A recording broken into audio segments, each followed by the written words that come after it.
देश के करोड़ों अन्नदाताओं की जीत हुई है।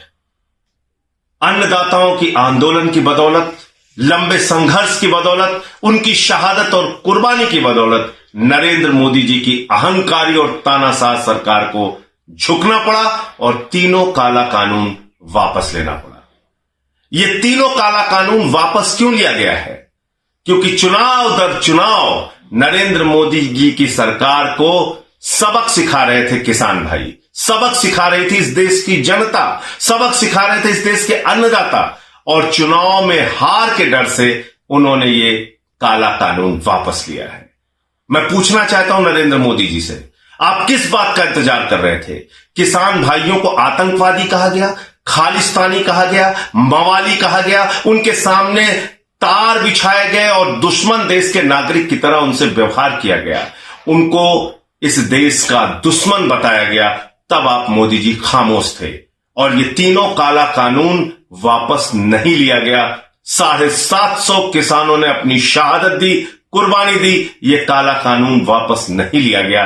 एक लंबे संघर्ष, आजादी के बाद सबसे बड़ा किसानों का आंदोलन, 1 साल तक किसान भाई सड़क पर रहे, ठंड हो, गर्मी हो, बरसात हो, उन्होंने तमाम यातनाएं झेली, उनके ऊपर आंसू गैस के गोले छोड़े गए, उनके ऊपर लाठियां बरसाई गई, उनका खून सड़कों पर बहाया गया और उनको कुचलकर आपके मंत्री की गाड़ी ने मार दिया।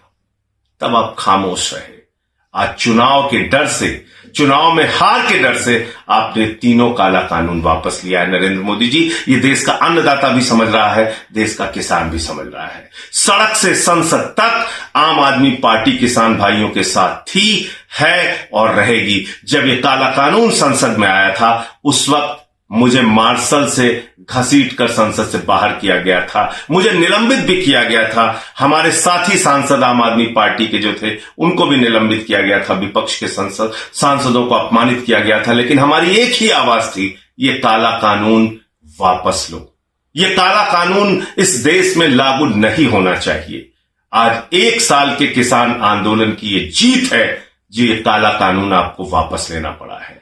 मैं फिर से कहना चाहता हूं, आम आदमी पार्टी के नेता अरविंद केजरीवाल जी और आम आदमी पार्टी का एक एक कार्यकर्ता आज किसान भाइयों को बधाई देता है।